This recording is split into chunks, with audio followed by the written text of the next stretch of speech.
तर नमस्कार मंडळी, जय गजानन. मी गजानन कातोरे तुमच्यासाठी एक नवीन माहिती घेऊन येत आहे. माझे मित्र कृष्णाजी पाटील, राहणार जरंडी, तालुका सोयगाव, जिल्हा संभाजीनगर, यांची 20 एकर शेती आहे आणि 20 एकर पूर्ण बागायती शेती आहे.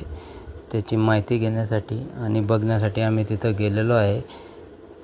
बागायती म्हणजे फळबाग शेती आहे. फळबाग शेती असून मिश्र फळबाग शेती आहे. ते आपल्या शेतात नेहमीच नवीन प्रयोग करत असतात. फळबागांमध्ये सुद्धा नवीन प्रयोग करत असतात. असाच एक प्रयोग आता त्यांनी केलेला आहे. जलतारा खड्डे त्यांच्या शेतामध्ये हे नवीन पाणी जिरवायसाठी जलतारा खड्डे त्यांनी केलेले आहे. त्याची माहिती जर लागली तर आपण त्याच्यासाठी एक नवीन व्हिडिओ बनवू. आता यांनी इथं लावलेले होते पेरू. तायवान पिंक ही पेरूची जात मागच्या वर्षी लावलेली आहे त्यांनी. आणि त्यातच मिश्र शेती म्हणजे एक आंबा, 2 पेरूच्या झाडानंतर एक आंब्याचं झाड, असं त्यांनी मधात हा प्रयोग केलेला आहे.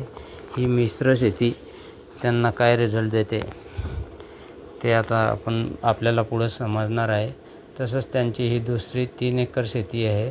ह्या शेतीमध्ये त्यांनी मोसंबी लावलेली आहे आणि ह्या मोसंबीमध्ये त्यांनी आता पपई हे लावलेलं आहे. म्हणजे असे हे मिश्र शेती हे फळबागाची हे करतात. असे आमचे प्रयोगशील शेतकरी नवनवीन प्रयोग करत असतात आणि त्याचे मार्गदर्शन ते आम्हाला पण करत असतात. म्हणून आम्ही त्यांच्या शेतामध्ये इथं त्यांना भेटण्यासाठी आलेलो आहे. इथं माझे मित्र आणि मी त्यांच्या शेतामध्ये इथं आलेलो आहे. त्यांनी बरंच काही असं मोलाचं मार्गदर्शन आम्हाला केलेलं आहे. आम्ही पण त्या विषयावर विचार करून ते प्रयोग करण्याचा प्रयत्न करू.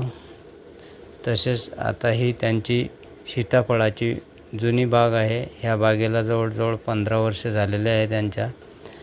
ही 4 एकर सीताफळाची त्यांची बाग आहे.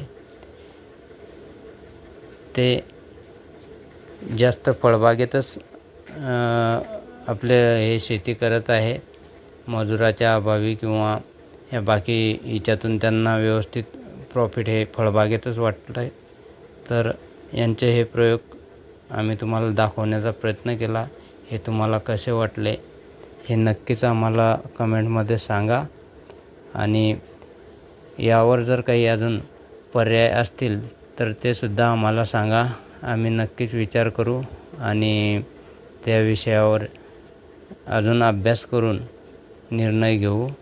तरी धन्यवाद मंडळी, खूप धन्यवाद. कसा वाटला तुम्हाला आमचा आजचा हा व्हिडिओ हे नक्कीच कळवा. धन्यवाद.